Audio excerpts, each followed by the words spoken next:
when people don't clear out a room. So what's the worst things that happen in carpet fitting? Mainly that. You go somewhere and they go, all right, I just literally woke up out of the bed that you're going to be fitting in that room. It's just like, nothing going on at the door. I just start clearing the room. What? Yeah. I have a job to do, mate. Or they'll open the door and go, is that all right? You're like, there's nothing's been moved. The dog bed is still in there. Everything. Can you fit? Can you work around that? I'll just cut round everything. What, in the space of this table here? Just, I'll roll it out there, shall I? So the idea of opening the shop, was that just to sort of, so you don't have to rely on working per shop? Yeah, do you know what? It just was, my brother used to fit for the guy that had the shop before us. It was still a carpet shop. And then he said to us, do you want to, basically the guy that had it before, he didn't know anything about carpets. He just opened the carpet shop, like winging it. He was losing money, basically. He was in debt.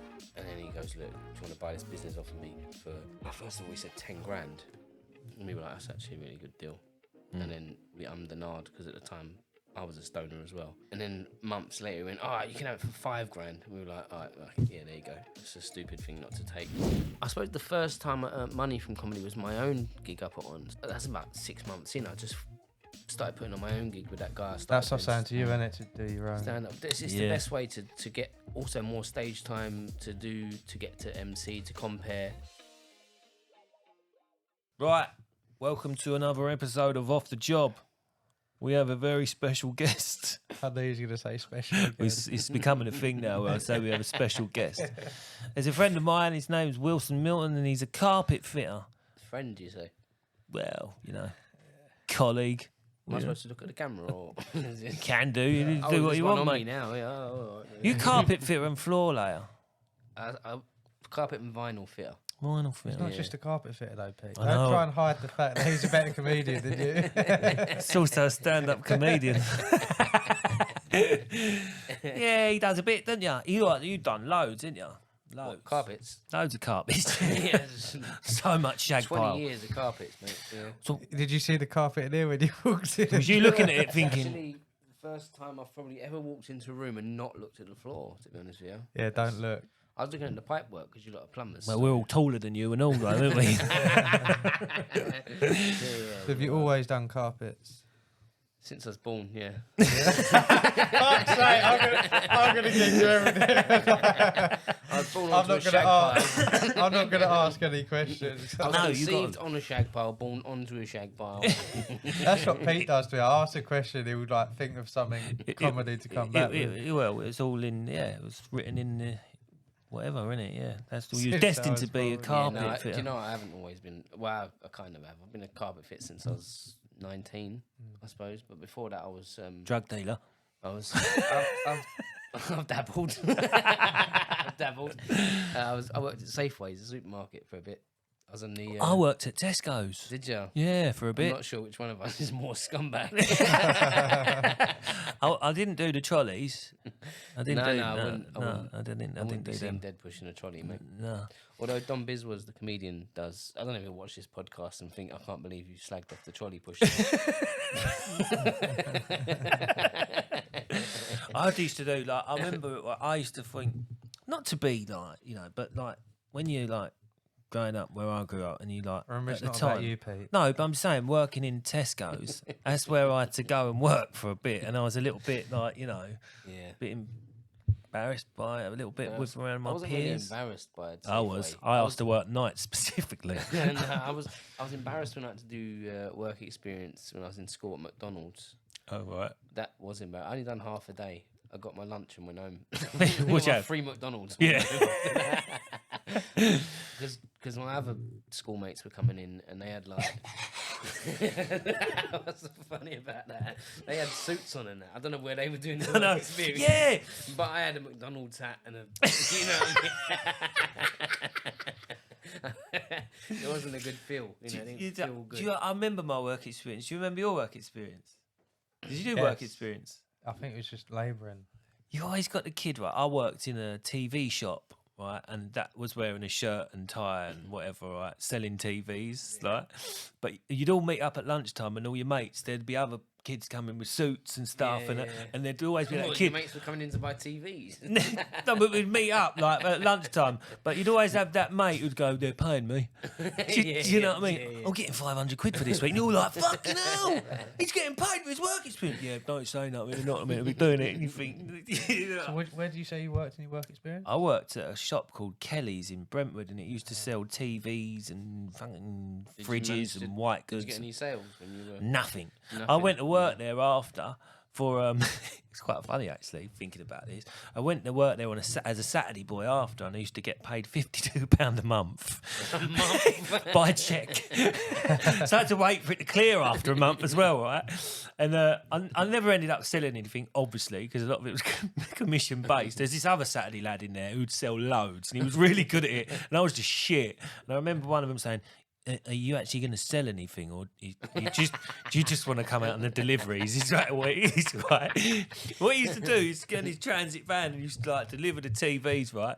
And he'd drive like a nutter, this geezer in the van, right? And we've come up to this humpback bridge. Right? Smash TVs all in the back of the van. It was like we come up to this humpback bridge, and it was like he stopped at it, and it was like a bit like Smoking a Bandit or one of them films where they're looking at Roger Moore and like James Bond, and he's going, "We're going to go for it." He's hit this bridge, must have been about 50 miles an hour, right? And the wheels have come through, and all you can hear in the back is the TV's going bang, bang, bang.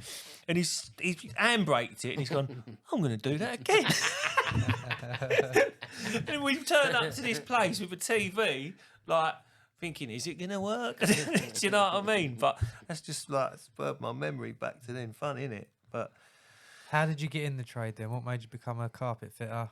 Well, I used to live in a little cul-de-sac, and just the geezer opposite was a carpet fitter. And he just saw me plodding off to Safeway every day in my red and green uniform like an elf.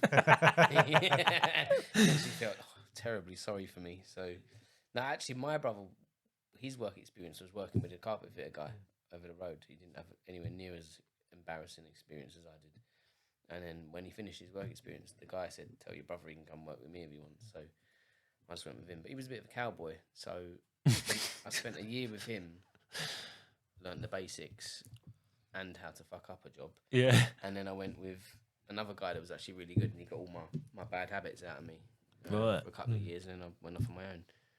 So it took me 3 years to learn how to do it. Yeah, but that still 3 years that going out on your own in any trade, I think it's like it's quite I suppose so, yeah. it's quite daunting to do, isn't it? Do you know what I mean? I still felt like for another 5 years after every single job, you know, you walk out thinking, "Oh, that's all right." You try being a plumber, mate, with leaking pipes. Do you know what I mean? When you're in a trade, you don't realise. I'm still thinking about that job. job. I was still thinking that job last night. Oh, I was on at 10:20 last night, this job, and I'm thinking to myself, as soon as I got back, right, I pulled back to me town, and I got a phone call from a number I didn't recognise. I'm thinking, it's that geezer, innit? He's phoning me up to say there's fucking water coming through his ceiling, do you know what I mean? But it ended up being me mate. He went, "I see you was working late on your story, so I thought I'd give you a phone."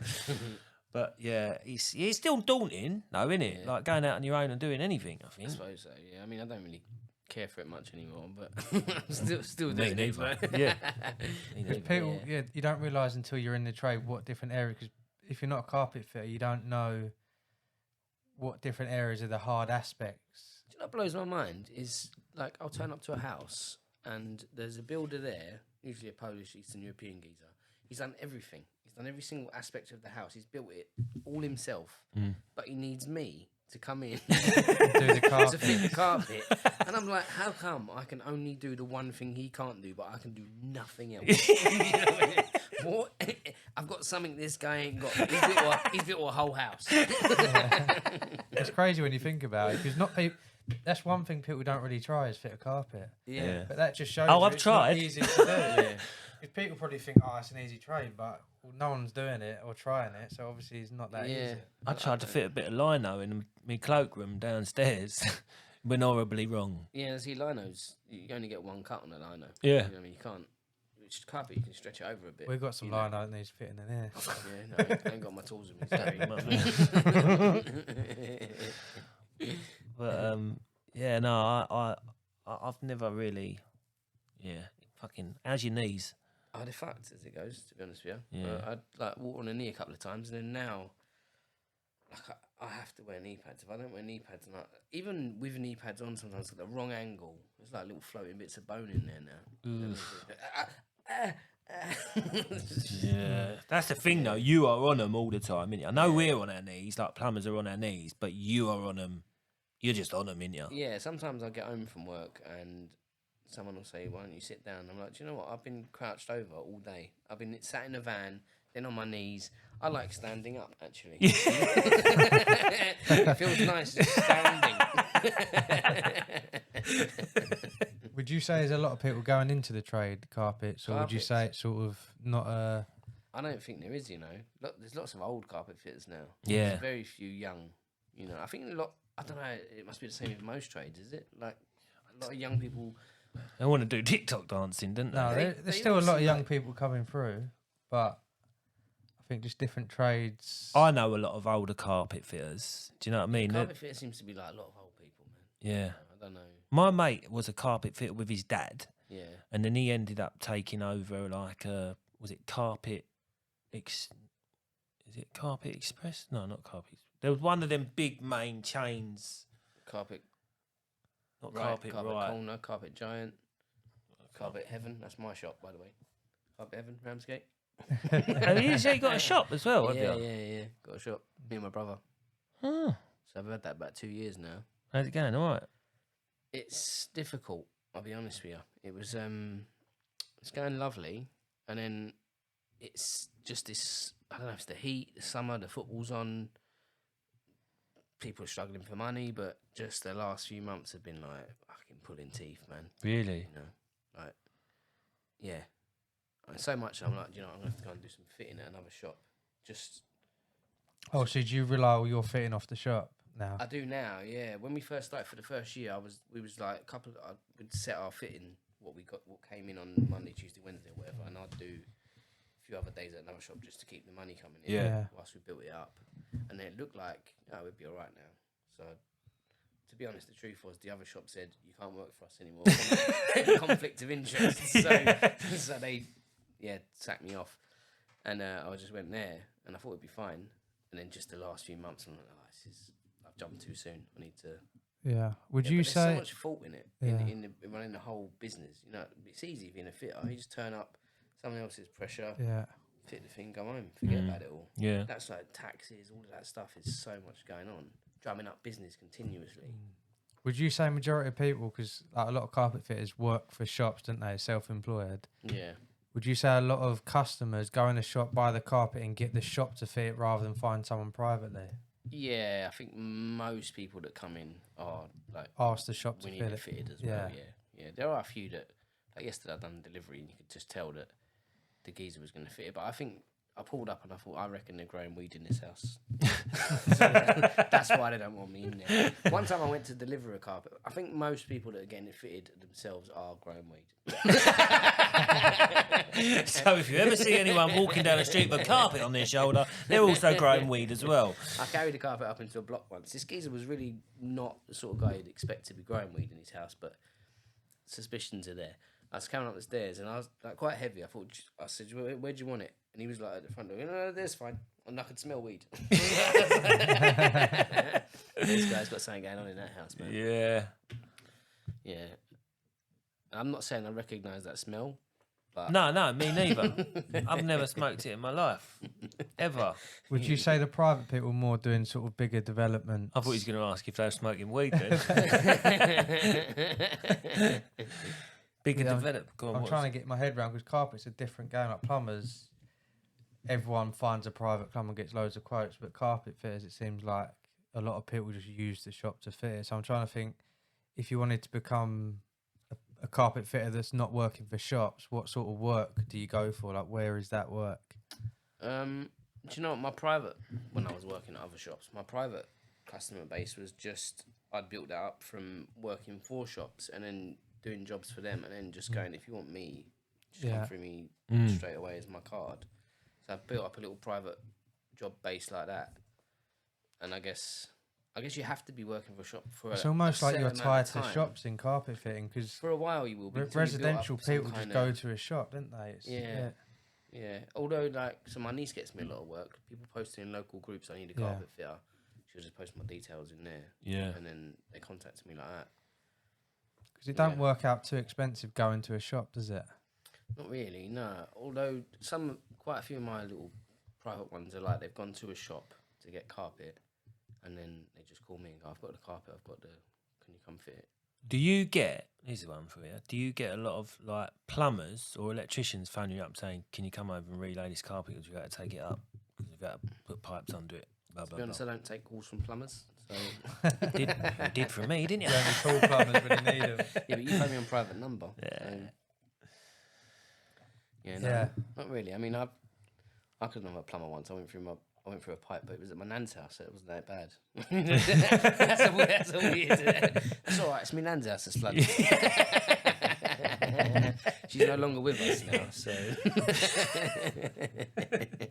It's all right when it's your family. He's like, yeah, it's all right. Yeah. Don't matter, does it? You probably turn up a lot when, in our circumstance, being a plumber, there's loads of things where you turn up where customers are a pain. But I suppose in your instance, it's when people don't clear out a room. Yeah, no, that's the worst. Is that. Yeah. So what's the worst things that happen in carpet fitting? Mainly that is like you go somewhere and they go, all right. They just literally woke up out of the bed that you're going to be fitting in that room. That's the carpet. That's the room that's carpet. I just it's just like dressing gown on at the door. I just start clearing the room. You know, what? Yeah. I've got other jobs to do, mate. Yeah. Yeah. Can you?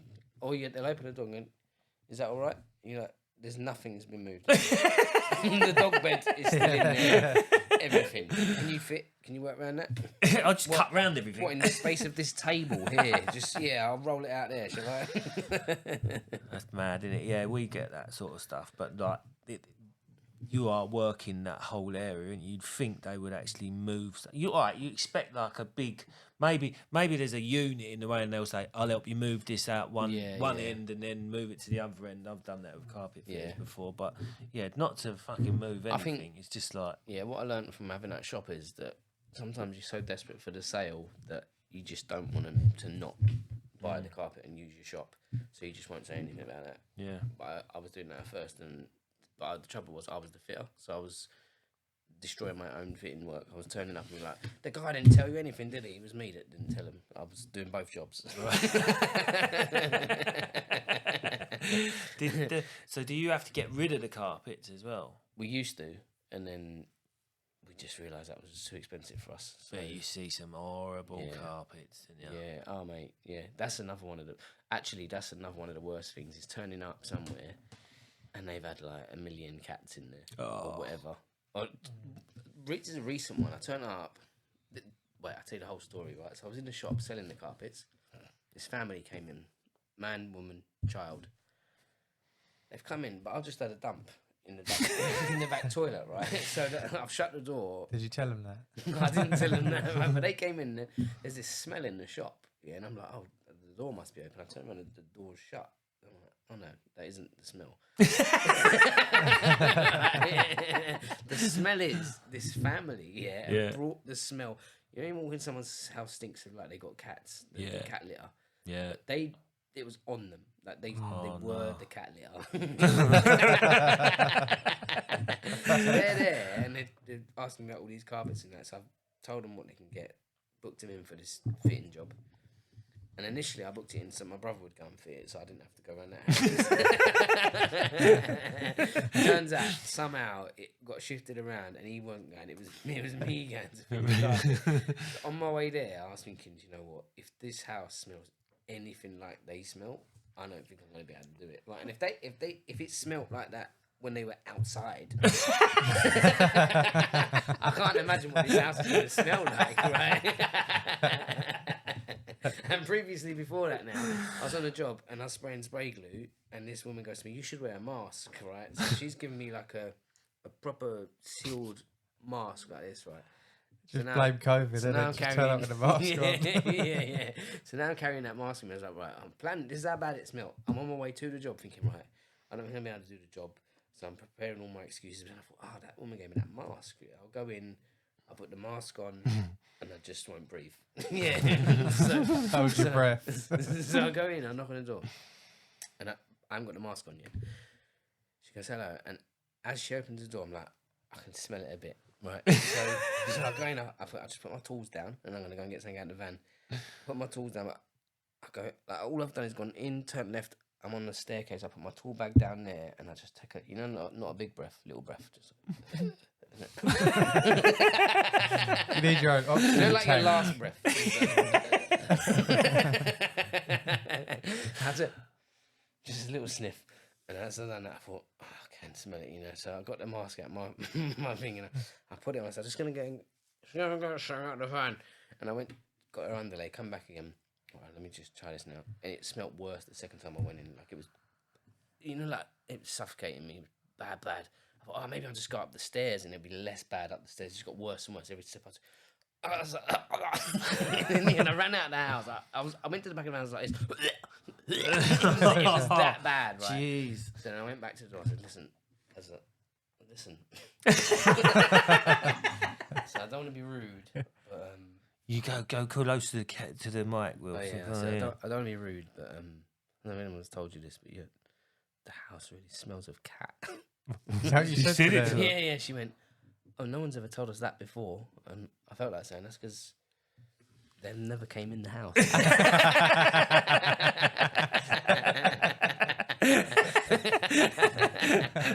It's because they got a whiff of you first and decided not to come round. Like, they don't even get salesmen knocking on their door. Yeah, so I just said, look, I actually can't physically do the job. I'm going to drop everything off here and you have to find That takes bollocks to say another that to fitter. them. It did, yeah, it really did. What- But I had to. I was brave. Like my mum's quite forward like that. I remember once my mate walked past her when we were kids, and she went, "Cool, you're chucking up a bit."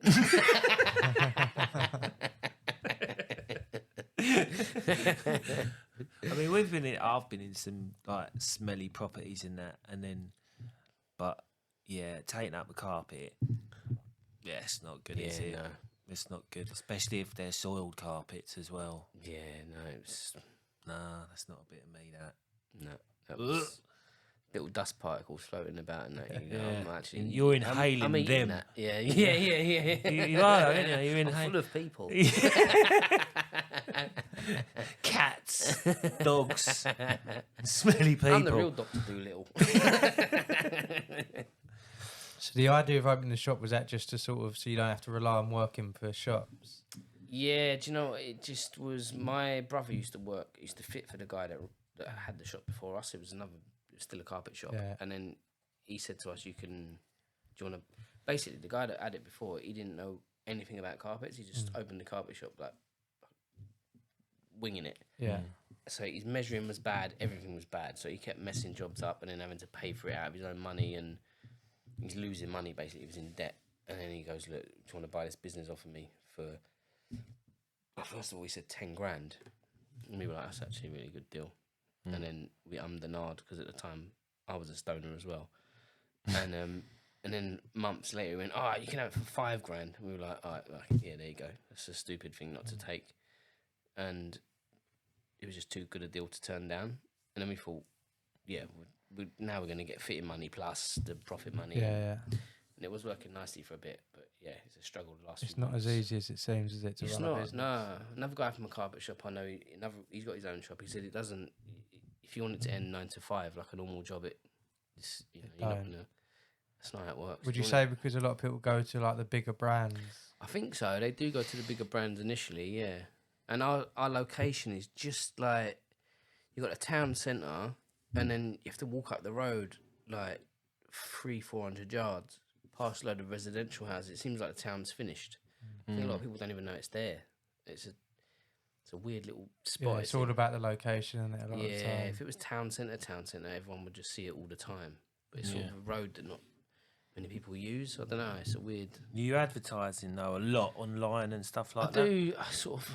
I'm in charge of the Facebook page and so I put deals on the local groups and stuff, and people do see me. I've done a job once for someone, and another woman come down and says, "Oh, I'm Carpet Heaven." She went, "Oh yeah, I've seen you online." So Right. she knows, word is there.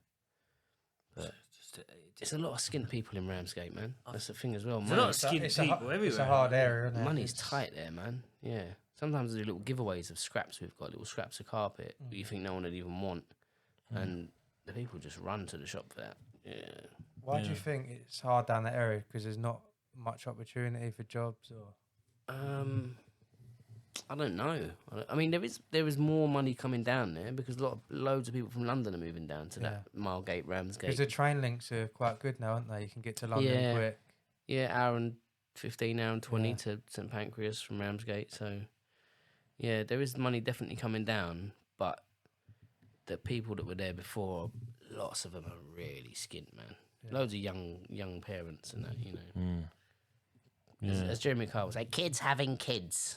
A lot of sort of, you call it seaside towns are like that, aren't they? Yeah, they are. There's not many jobs. Like where my girlfriend lives, it's like you've been there as well. You get them on the front at night, don't you? Like down at Herne Bay. Oh, Herne Bay. You get them on the front at night, don't you? Like the kids, like I suppose it happens in like all towns, but it just seems like more at seaside towns. You get a few more like I don't know if I won't be call them like crackheads. Listen, Margate is the town where I've never seen such a close integration of middle class people having lattes and crackheads. You know, they're really close. They're really integrated. They're like crackheads are walking really fast where they're going. I don't know what they're doing. Why are they so busy? Yeah, it's just I think, but it's the same because like even like the towns like in like. Over my side, like Clacton and Colchester way. Like, is that where you're from? Well, I'm not from there, no, but I mean, that's where I would preferably go if I was to go to the seaside, as opposed to going across the water. He's from. But that's where I've always gone. We go that side, you go that side, don't you? Do you know what I mean? I used to go to Clacton when I was a kid. But that's proper rundown in places, that is. Do you know, there's a few places I've been recently as an adult that we used to go when I was a kid, and I've realised what sort of family we were. One of them was Jaywick Sands in Clacton. I went there, Jaywick? Oh, wow, we were mash up. Jaywick, there's a programme on it, wasn't there? Yeah, there was, I went for a job there once, not... Wow, you live in the high life. Oh, right. So what it was, me and my mate, we was working for a company already, but he said, I've got a contact. We're down in Clacton, right? We've got to meet up with him at 7 o'clock in the morning down there. And we've got to look at all these properties down there for like having... Is that the newly Tesco branch? Just opened up there? Good callback. You're learning, Kieran, you're learning. I like this. And he goes, so he's putting these HRU units in these, and all the houses there are on stilts. Anyway, I said to my mate about it. We told our mate about it. He went, "You're going to Jaywick, mate." I went, "Well, what's about that?" He goes, "You'll find out." I went, "All right, okay." So we got down there about 6 o'clock in the morning. It's Christmas time. I'm driving around. No one's got any presents, mate. Right, the sun come up. I was like, went back down again. Oh, fuck that. I was like, when the sun come out, I was like, fucking hell, this place is scarier in the fucking light. I want it to be night again. Do you know what I mean? It was like, it was proper rough. But that's like, a lot of them places are like that, isn't they? Like, that's funny. It's scary at night. It's scarier in the daytime than it is at night. It was like, it was madness, mate. It was madness. But didn't go and get the job in the end. Thought, fuck that. You know, your tools are probably going to go. Do you know what I mean? At some point.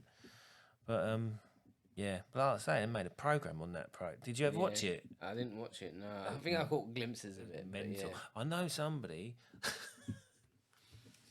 I should say this. I work for a couple, right? What are their names? Isn't it funny, right? Yeah. What's their surname? Yeah. Door number. No, they live where I live, right? But they're both doctors. No, I don't live in Clacton. They're both doctors, right? And you think to yourself, they know a bit about it, don't they? You know, they're quite bright, aren't they? Well, because they're in the medical profession, you would assume. You would assume. You got a flu, take these tablets. You would assume that, wouldn't you? Yeah. Bought a pub down in Jaywick. Wow. I think I don't Were they think piss that's heads? nothing but trouble. Do you know what I mean? To No. be fair though, that is a good way of getting clients. Yeah. You private doctors. Actually, they are clever. Thinking about Yeah, it. now, Genius, now, actually, yeah. Now you feel. I take stupid. that back. Yeah. But yeah. Should we? Did you want to touch on the comedy side? Well, that was a point of getting them on here as Wait, well. can I just continue on to those destinations I was taken as a child? Yeah. I Oh, didn't yeah. get to- I didn't get to Yeah. finish. Go on. Carry on. To Clacton. Yeah. Yeah. Lays down. Lays down. Sheerness. Oh right. Yeah. Like the worst part. Is that Isle of Sheppey? Isle of Sheppey. Isle of yeah, Sheppey, yeah. Yeah. Yeah, that little street lays down there. Yeah. I went there the other day and like everyone smoked. You know, not vapes either. These were proper smokers. Like, if we're gonna damage ourselves, we're gonna damage ourselves. Dunhills. 60 a day. Yes. Like you walk up that street, it was like just walking through a cigarette. It was constant. And then the worst place that I went the other day was I done a gig in Canberra Sands Pontins, which I don't think's even open anymore. But it was for this weekend. And I drove in there, right? And I was like, this looks like a prison camp. Oh, mate, I went there. And that was the cement that made me go, wow, my childhood wasn't as glamorous as I thought. We drove in there, when me and my wife at the time, and we drove in there. She goes, I booked us a night away, us and the kids, right, down Canberra Sands. I went, all right. I like a bit of the beach. I mean, Canberra Sands. The beach is lovely. Beautiful, yeah, isn't it? really nice. Yeah. I'll never forget it. When it's clear. We've driven into Pontins, Canberra Sands, right?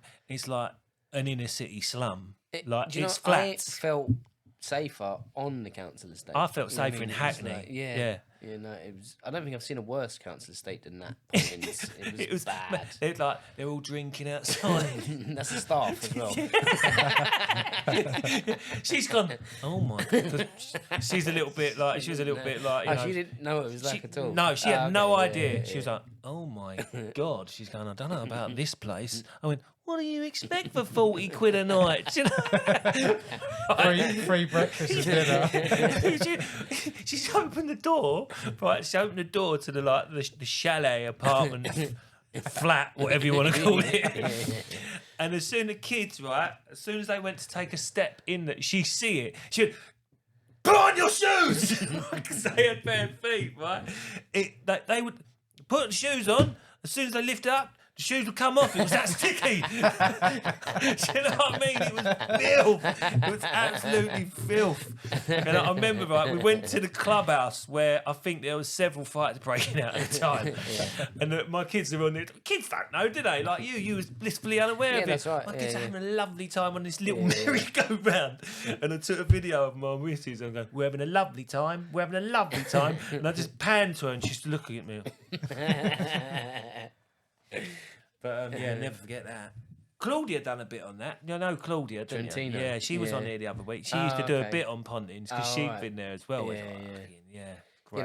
that's a true test as if you're working class or not, isn't it? Yeah. Have you Yeah, been it's to crazy, Pontins? man. No, get out. Do you know what? My mum and dad actually, for for the benefit of this and you, actually honeymooned in Ramsgate. Are you trying to one up me on working classness? Just saying, they used to. They My mum and honeymooned. dad honeymooned in Clacton. Different end of the spectrum, Jaywick. Yeah. Mind you, my mum and dad were blind, so that is excuse. Hello, you wonderful listeners and watchers. Just pumping the brakes on this exciting episode to let you know about Kieran's app that's changing the game in the gas certificate world. If you're sick and tired of doing gas certificates on paper, then Gas Certificate app is your way forward. But it wouldn't be an app worth talking about if that's it. With no hassle, you can manage your diaries, invoices and quotes for all your jobs, so you'll never be chasing paperwork again. Don't forget those boiler manuals. I can tell you how many times I've been looking at a boiler and thinking, what the? Thankfully, the in-app boiler manuals have saved me and got me out of quite the pinch.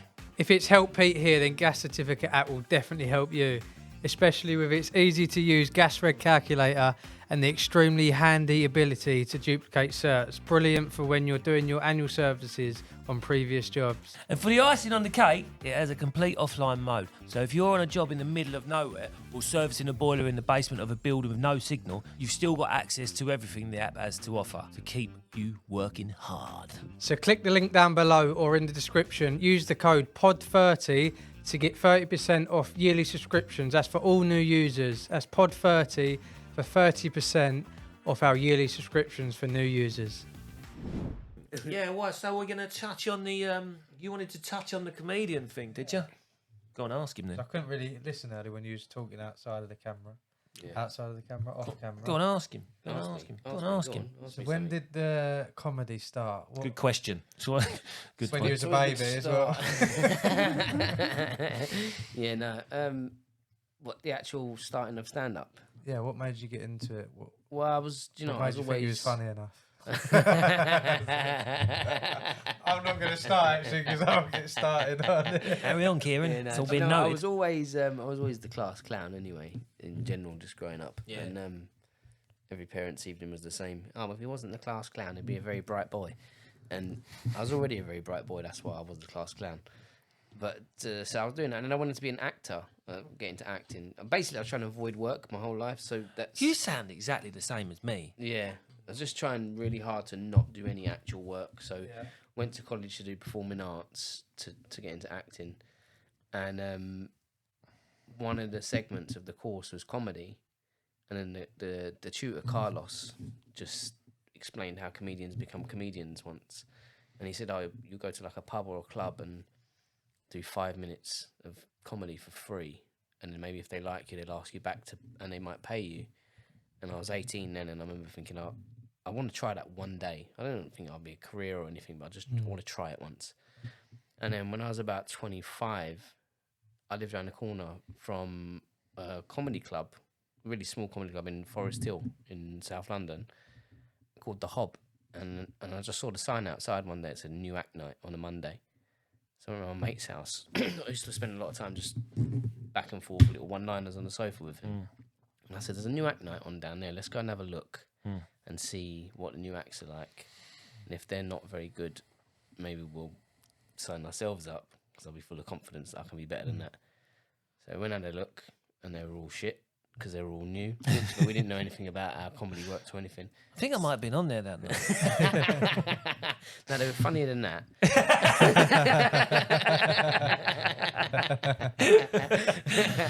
And we signed ourselves up for a month later. I had to write 5 to 7 minutes of material. We both went back, and lo and behold, we were shit as well. But in that little bit, there was like a couple of bits where there was a couple of giggles, little laugh. Yeah. And I thought, oh, that was quite funny, a little bit funny.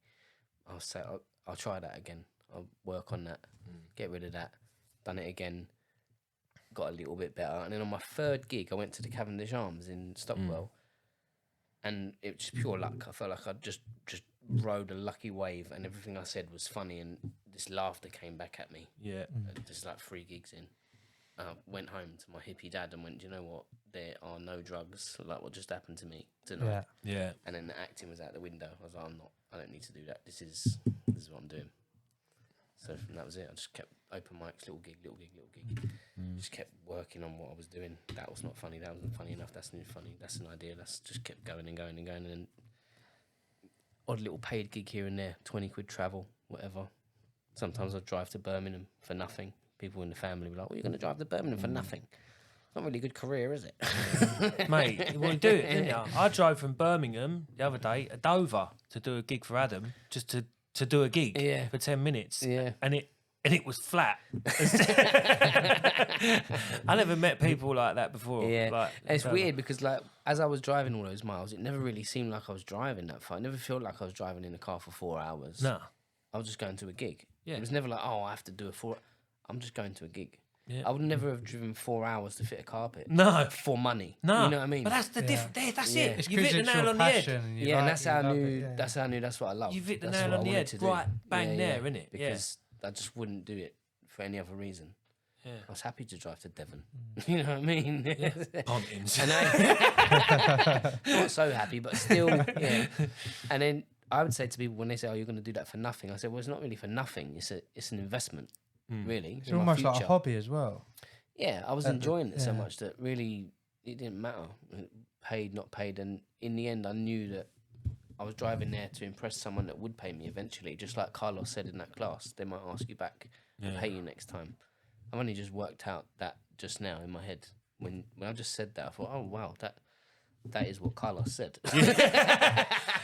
It's taken time to just the cogs to It's turn. taken 18 years for that to make sense. Who's Carlos? Was you? Carlos was the tutor in my Drama. course in performing arts course in college. There was running a comedy section, and he told me if you go to a place, do 5 minutes for free, they might ask you back and pay you. And it's only just now telling you that I was driving to those places for free in the hope that they would ask me back to pay me. Yeah. That was what was happening, and eventually you do. Yeah.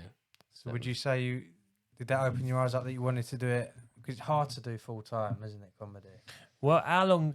Well, you must have been when you started. You must have been gigging like a lot when you first started. When you was younger. So how old was you when you started? 18, 19? 25. Oh, when I started 25 when you stand-up. started. Probably. Yeah. So you must have been gigging a lot though, yeah. Yeah, obviously when you start out, and that was in London as well, so you just do as many open mics, free shows. Yeah. And the good thing about London is there are loads of open mics, and you can do one every day of the week if you wanted to, if you put enough effort in. So just to get your stage craft. Is that how up. you met your missus? Yeah, I put on Because a she's a little, comedian, isn't funny she? enough, yeah, I put on a little gig in Penge where I used to live, and a little open mic gig, and someone I booked said, "Oh, can I bring my friend down? She's a comedian as well." And she brought who is now my missus down, and she was funny. But that wasn't when we hit it off. That was like just our first meeting, and then over the next year or two, or whatever it was, Yeah. we grew to love one another. So do you find that? How does that? Do you work with her on stuff then? Ever? Not intentionally. We don't sit down and go, oh, let's work on a bit. But I will have an idea. Run it by her. And I won't even tell her it's an idea of mine. I'll just say what I've got to say. Yeah, and then see Like, if she like reacts. she's an audience and Yeah. just slip it in casual. Yeah, like And, if she yeah. reacts or not. Yeah. And she'll have she won't laugh, but if she gets a little smirk, I think, all right, it's probably saying. She's holding back. Yeah, she is holding back. Yeah. Yeah, definitely.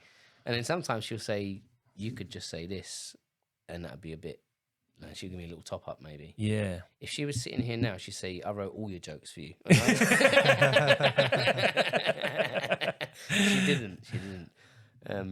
But like I said to you earlier, there's a current joke of mine that is actually possibly my best joke at the moment, and that was just her telling me a fact about women and me saying that, I'll tell you what it is. She said, do you know you get a tougher sentence in court now for attacking a statue than you will for attacking a woman? And I said, women should just stay still.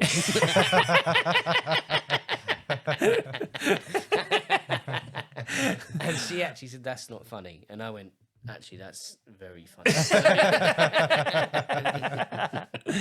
No, that's good, man. Yeah. That's How good. long did it take to get your first sort of paid gig? First paid gig. I suppose the first time I earned money from comedy was my own gig I put on. So that's about 6 months in. I just started putting on my own gig with that guy. That's what I'm saying to you, isn't it? To do your own. Stand up. This is the best way to get also more stage time to get to MC, to compare. I've been offered a couple of things, but where I am, like the areas that they've been offered in, it's just, trying to get people to come to areas, Do you know what? It's that same thing as the carpet shop. The location, any shop, is key.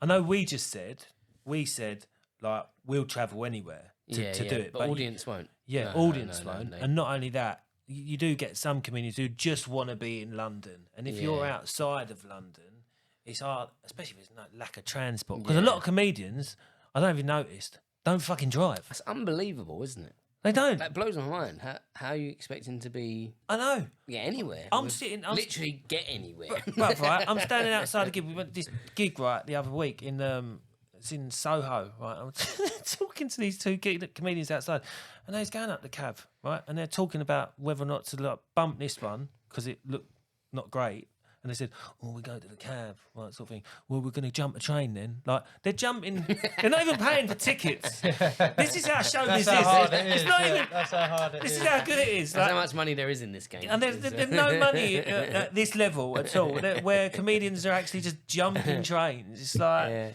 it's incredible. I was like, am I hearing this? And like, yeah, they don't want to drive. So where the areas that I've been asked to do it, be very hard. Really, it's got to be next to a station. So like, I had a gig in Sandwich in Kent, and it was right next to the station. Yeah.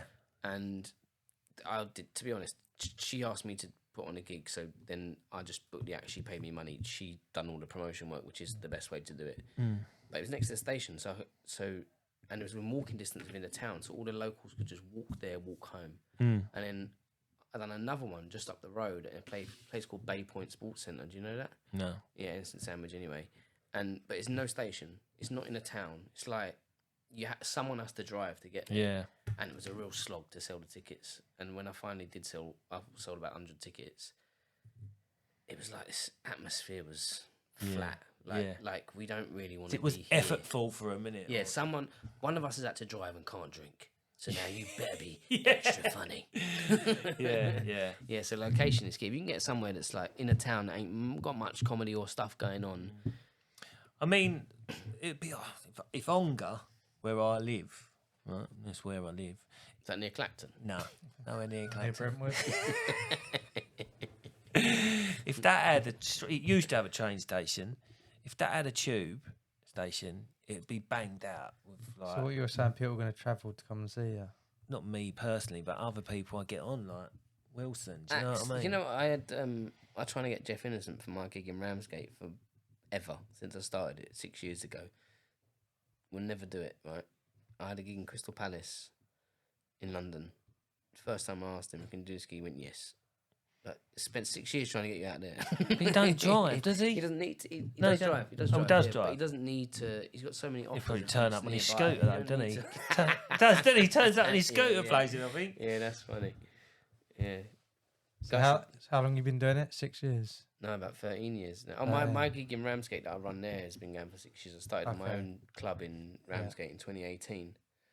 And that was like every 3-4 months I was running that. But then last year I got a new venue because the other one shut down. And I thought, let me just... Do you know what I thought? Because I was unsure of how many tickets I'd sell all the time. I wanted it to be sold out every time before I went monthly. Yeah. But then I thought, maybe it's not regular enough for people to know when it's on. So Yeah. let me just go every month. Then they know, all right, once a month down there's a show. And as soon as I turned monthly, I sold out 6 months in a row. Really? Yeah. And then I got to June, but I think it was just summer and I'd only sold 5 tickets, so I had to pull it. And then I'd forgot to tell, I pulled July's as well, which is this Friday coming. And just as I was pulling up just outside now, the closing act messaged me. He said, "Is the gig still on?" And I went, I forgot to tell everyone. It's cancelled. And usually people would be like, all right, yeah, whatever. He went, well, I'm going to need 100% of the fee. Oh. £200. And I went, I can't do £200. So Yeah. I'm not going to do that. Yeah. I said, I'll book you for another gig and pay you double when that's on. In walking distance from your house, he went, unacceptable. Oh, really? Really? Well, I'd like to see what you're going to do about it. And when was it meant to be on? This Friday coming. Oh, He is went, it? 2 days before the gig, unacceptable. Oh, He come doesn't on. speak like that. He's not Philip Schofield, but yeah. But like, is he full time comedian? Yeah, no, he's a known headliner, which I shan't mention. We won't mention his name then. You tell me after. It rhymes with Hen Doris. Do you still travel far to do it? Do you still travel far to do it, or do you stay in your area? I'm a bit fussier now, I guess, because I've got the baby as well. Yeah. I can afford to be a bit fussier because I'm getting paid now. So like I go to Birmingham. I've done a few gigs in Birmingham recently, but then I'm good enough to haggle now. You know, people ask me to do a gig, I can say, I'll do it for this much. And they go, I swear I've done that. I swear I've done that Baxi gig in Birmingham. So what's your advice for Pete? Pete, first is put on your own night. That's what I'd say, and don't put on an open mic night because that's that's a leap people are afraid to make, is to put on an actual proper night, Yeah. ticketed night. So put on a proper night, sell tickets, £10 a ticket, whatever you want to do. Book professional acts, and you either MC it every time, or do a middle 10 every time, whatever you want to do. But I'd suggest MCing it every time, because then you don't have to do material, but you can if you want to try some stuff out. Yeah. You get really comfortable. Like Ramsgate now, when I run that, I'm so comfortable. Like I hardly do it. You look comfortable every time anyway. Like when I'm extra comfortable. I can call people a cunt at the beginning. I like when I first met you. You're good though, because you when I first met you, you give me a bit, didn't you? You give me a bit. I was telling my missus about that today, actually. It's like it was really good, like because there's this bit where I used to go. Does anyone's mum cut their hair? So because my mum's blind, and then someone turned around and go, do this justice, Pete, please. Don't fuck up my top up, though. Do you want me to tell the story? You tell it. You're probably better. We were at a gig, and it was that one in Herne Bay, wasn't it? Yeah. That gig. It was quite difficult because someone kept interrupting. They always had something to say, and he goes, "My mum used to cut my own hair." Pete said that, and he goes, "Does anyone else mum used to cut their hair?" And the guy that had been interrupting all the time said, "Yeah, my mum used to cut my hair." And then I said to him afterward, "You should have said to that guy, it's a shame she didn't cut your vocal cords." But I used that in the next one. So I used it. So because when someone come back at me, they went, "Did your mum cut your hair tonight?" I used it, and it worked. But it's nice though, thinking that you can help like budding young. Mind you, I'm older than you. But yeah, it's just, do you know what? It's just don't give up. Most of the people that make it, get anywhere in it, the ones that just don't stop. It's so easy to give up, especially the point probably where you're at is that leap from like unpaid 10s to paid 20 minutes. That seemed like it took forever for me. It is, but mind you, I've only been doing it. You haven't been doing it that long. 2 years, you know, two and a bit years, I suppose. Yeah, that's it, man. So you got. They say comedy is a 10-year apprenticeship. So by the time you're drawing your pension, Pete. But that's what I said to people. Like, it is like an apprenticeship, isn't it? Yeah, it is. Yeah, it never. Do you know what I worked out? Well, I didn't work it out. It just hit me one day is that there is no end. Like I used to think you get to a point and you go, I've made it. Like I'm here where I want to be, but there's the ladder has no top in comedy. You just keep getting to a point and going, there's still more to do. There's still more to learn. I don't think you ever think I'm funny now. You know what I mean? I don't feel like I'm funny still. Do you know what I mean? I still get booked and I go to my dad, I don't know what's happening here. Like, why am I getting booked for this big gig? Yeah. You know? There's other people they could choose. They've chosen me. He's only 20 quid and some roll-ups. And he's going to fit the carpet here. What's the most awkward interaction you've had with like the crowd? Most awkward interaction? That's a good question, Kieran. That is a good question. There's been a few, I guess. One of them, I don't know. Sometimes I can't tell someone's got a disability, and they have. I thought we could get a Royal British Legion once in Southend, and my missus was there, and like I was saying stuff, they were laughing, but then someone over there just laughing like loads, and I went, all right, it's not that funny. And afterwards, she went, you know, that was a disabled person that was like had some kind of disease. I don't know what. Right. I don't know if disease is the right word, is it? Disability. Maybe disability is the word I was looking for. Yeah. I do that all the time, you know. I went to fit a carpet the other day on the road, and she goes to me, I bet you've done loads of carpets on this road, didn't you? And I went, no, not really, just number 6 down there, the woman with fake legs. And I went to the van, I come back again, I went, prosthetic limbs is what I was looking for. She's not fooling me. Sounds so much better than fake legs. Yeah, you have those ones. Fake legs, yeah. She wasn't happy with her previous legs.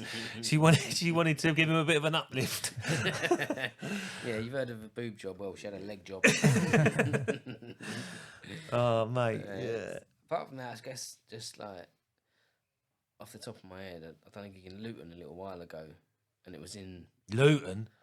rough as mate. It was so rough this gig that I saw a geezer do a line of coke off a table in the middle of the pub, just blasé like that.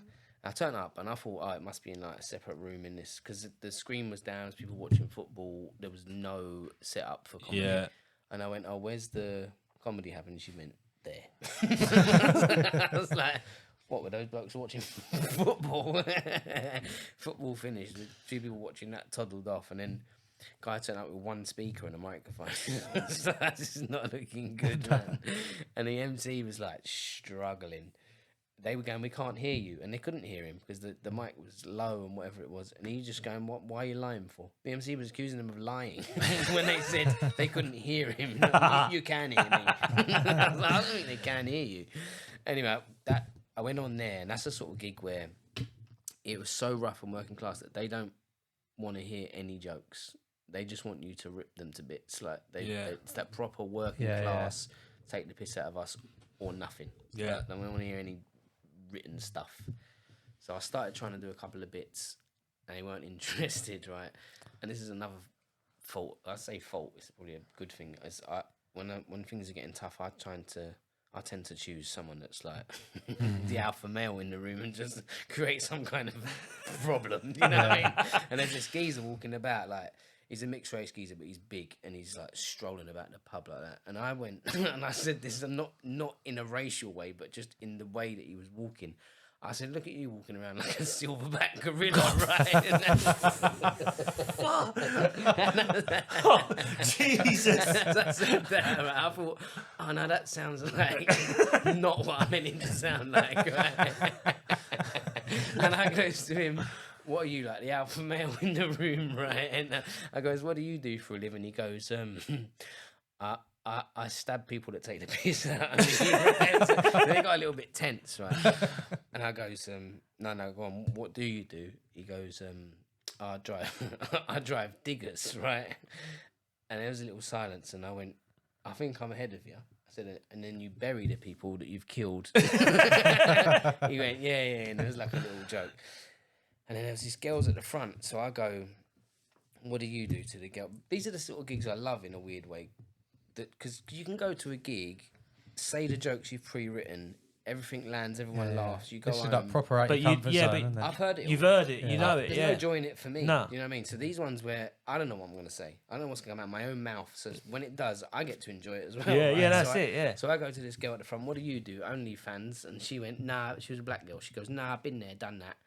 I went, oh, really? Well, what did you do on OnlyFans? She went, I used to sell pictures of... I used to sell pictures of black feet with white soles, right? I said, that's a really niche thing to be selling on OnlyFans, right? That's so niche, black women's feet with white soles. And then I looked at her mate who was next to her, was a white girl. I said, you could do it. You could do white feet with black soles. And as that came out of my mouth, everyone in the room erupted, and I found it funny. I was like, right, I don't even know where it just came from. That's hilarious. Yeah, and after that, like I just taking the piss out of everyone for 20 minutes. I'd done 20 minutes of just crowd work, taking the piss. Yeah. Proper work. I went back to like a 17-year-old lad saying your mum. That sort of, Yeah. banner. And I got laugh. And then the headliner was about to go on after me, and he went, I can't follow that. I was like, man, I don't even know what just happened. It just came out. Yeah. It was just, yeah. So But that sort of like, yeah, that's when you feel like a comedian. Yeah. That's when you're like, oh, I am funny, actually. I'm funny. yeah, So, that's, yeah. it's good. I It's like that. whatever, it's on the spot, isn't it? Yeah. Whatever rolls off your But tongue. yeah, that was probably one of the more awkward interactions to start with. To go back to your question of, Yeah. Did you do Edinburgh? No, I've only ever done one Edinburgh full run, which was in 2017. I've done a two-hander with a guy called Sam Wyatt. You know Sam? No. No. Does a lap dance at the end. You sure you don't know Sam? I may have paid for something. I don't- no, I don't Yeah, know. no. We've done a show, so we've just done half an hour each, and it was on at Half 10. an hour is a long time, isn't it? Not anymore. It used to be a long time. It is for Pete, isn't it? Pete? Yeah, that'd be a long ages, time for yeah. me. But we done half an hour each. But it was at 10 a.m. Our show was at 10 a.m. in the morning every day. And for someone like me that's out taking pills every night, tough. And I was sleeping in a transit van for the whole month, just on the street. And it was the only show, the only adult show at 10 a.m. All the other shows like kids shows and that. So we had a full house. Only seated 35 people, but it was full up every morning. So we had basically a sold out run of shows. Did you enjoy Edinburgh? Like even though it was good. Yeah, I mean I enjoyed it. Yeah, but I wouldn't go back. I don't want to go back until I've got like a proper show. You know? Edinburgh's like you got to have a story, you know, and a meaning and a message and all of that stuff. And I could just go there and do an hour of comedy, but that's not what Edinburgh is it? I don't think they want you to have something else in it. So it's very arty. it is very arty. They don't want. I love Edinburgh. Yeah, So different to most of the cities. yeah. The way you just called it Edinburgh as if like you ain't actually been there before.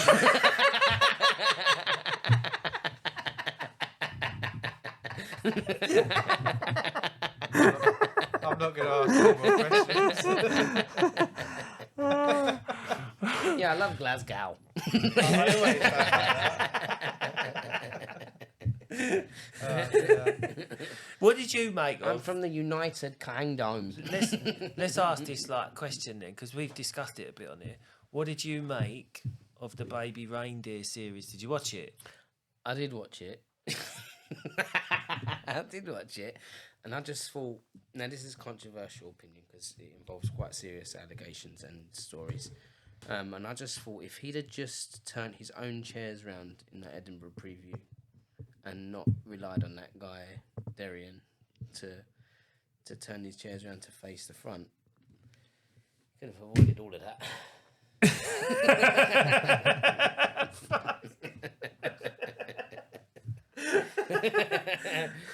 That was the. I'm thinking how I said Edinburgh now. For future references, Edinburgh. Edinburgh. All right. Edinburgh. Did you ever meet that guy? No, I didn't never meet that guy. Never see him on the circuit or No, anything. He must have been round about the same. It must have been. Yeah, I don't know. It was a good show though. Yeah.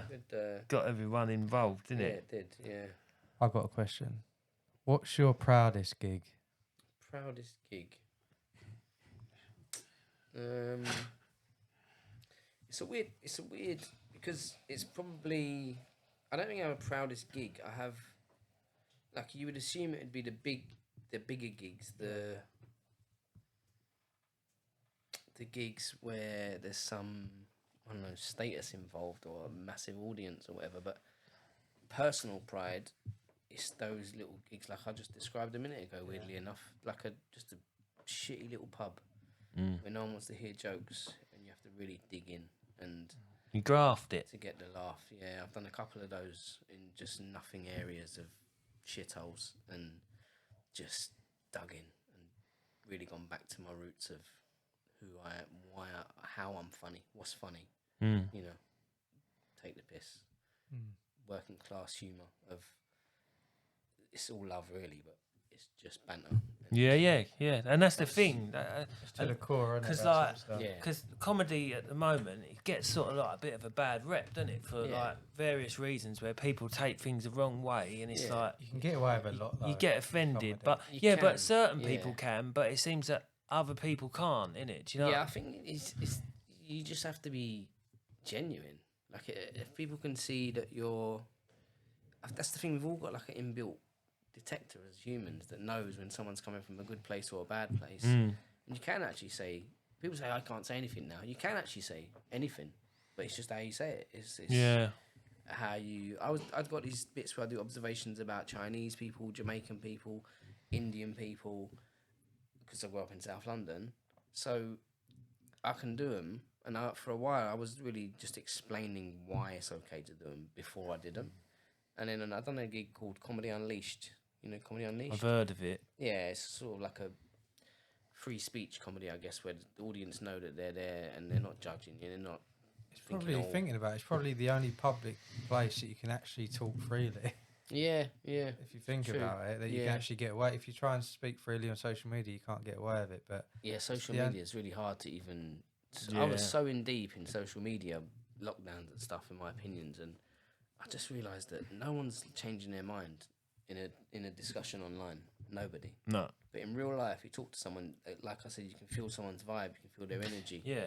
And you go, oh, this guy seems like a decent person. Yeah. What Talking to type is just.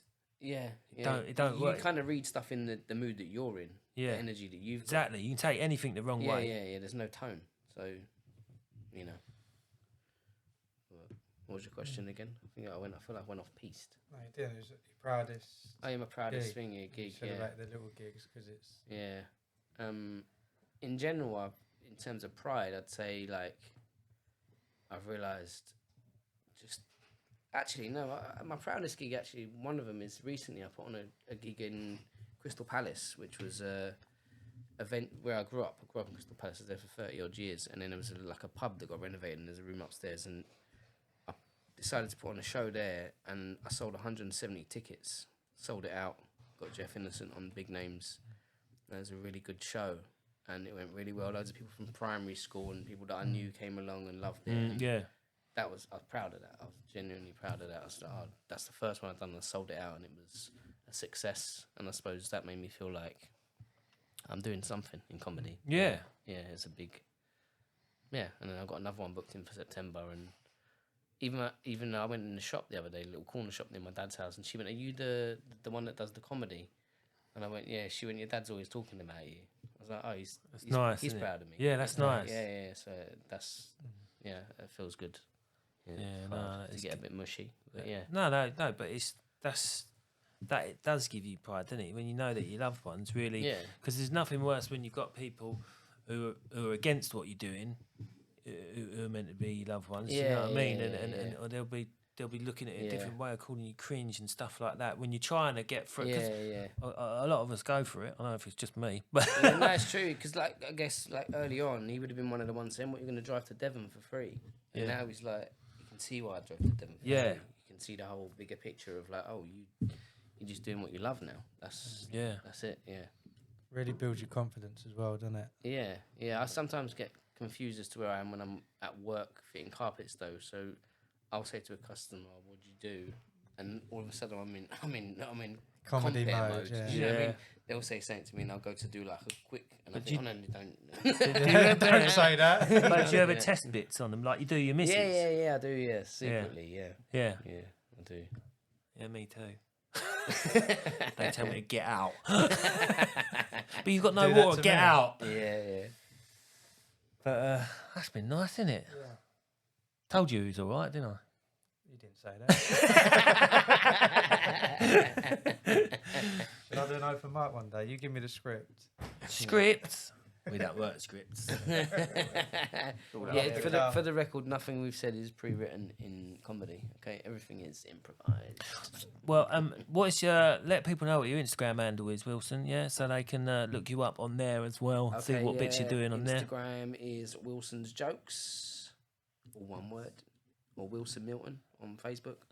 Wilson Milton Comedy, just to confuse everybody. But Wilson's Jokes on Instagram. That's my handle. Thank you for coming in. Yeah, thanks very Thank much you, for man. I joining us, enjoyed it, mate. so- Yeah, enjoyed that. We had a good laugh there. Good chat. Good Thanks chat. for riffing me a little bit. So I'm off to Clacton now. And I'm going to Ramsgate. All right, cheers, mate. Thanks very much. Sweet. All right, this has been another episode of Off the Job podcast. Thanks for watching the show on YouTube or listening on Spotify, Amazon Music, Apple Podcast, and all other streaming platforms. If it's your first time watching or not, make sure to subscribe below and follow us on all the big social media stuff like Facebook, Instagram, TikTok. For our overtime show on Monday, send us in your stories and comments for it to be read out on the show. Send it in via email, direct message through our social media accounts, or WhatsApp us on 07457 406 259. And we'll see you on the next episode.